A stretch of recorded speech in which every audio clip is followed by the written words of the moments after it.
নমস্কাৰ সকলোকে আৰু আজি কেইটামান আপোনালোকৰ কাৰণে হাতৰ লৈ আহিছো হাতৰ শুনি বহুত ভাল লাগে নহয় নে আমি আগতে যেতিয়া সৰু আছিলো মানে আমাৰ ঘৰলে কোনোবা ধৰক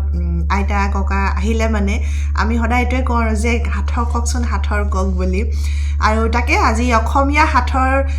পাঁচটা লৈছো আপোনালোকৰ কাৰণে মই এতিয়া উত্তৰটো দি নিদিও উত্তৰটো মই পাছত দিম আপোনালোকে যিমান পাৰে মানে ট্ৰাই কৰিবচোন আৰু তলত কমেন্টত মোক উত্তৰটো দিব কি হয় তেন্তে বলক আৰম্ভ কৰো এক নম্বৰটো হৈছে তুলা হেন ভাহে হিল হেন তল পৰে গম পাইছেনে যদি গম পাইছে তেনেহলে কমেন্টত উত্তৰটো লিখিব তেন্তে বলক দুই নম্বৰটো চাও আৰু দুই নম্বৰটো হৈছে পিটিকি দিলে ভাগে কিন্তু আফনিয়াই দিলে নাভাগে আকৌ কি বস্তু বাৰু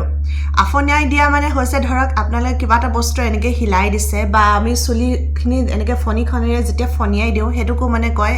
আফনিয়াই দিয়া বুলি কি বস্তু হ'ব পাৰে চিন্তা কৰক আৰু যদি গম পাইছে তেনেহলে কমেন্টত লিখক আৰু 3 নম্বৰ প্ৰশ্নটো হাতৰটো হৈছে কমাৰ ঘৰৰ ভাটি বতাহ খাই উজন ভাটি অকল বতাহে খায় কি বাৰু কি বস্তু এনেকুৱা কমেন্টত লিখক আৰু 4 নম্বৰটো হৈছে দিনত একেবাৰে ভৰি থাকে প্ৰাণীৰে কিন্তু ৰাতি হলে আকৌ বিচাৰি পাবলৈ নাথাকে এটিও প্ৰাণী কি বস্তু লিখক কমেন্টত আৰু 5 নম্বৰৰ হাতৰটো হৈছে পেট আছে পেটু নাই মুখ আছে জিভা নাই কি বস্তু এটাতো গম পাইছে চাগে আপোনালোকে এটো কমান উজু হয় সাধাৰণ মানে নৰমালি আমি শুনিয়ে থাকো কমন হয় তেন্তে উত্তৰটো লিখি দিয়ক আজি এই 5টা হাতৰ আপোনালোকলৈ এৰিলো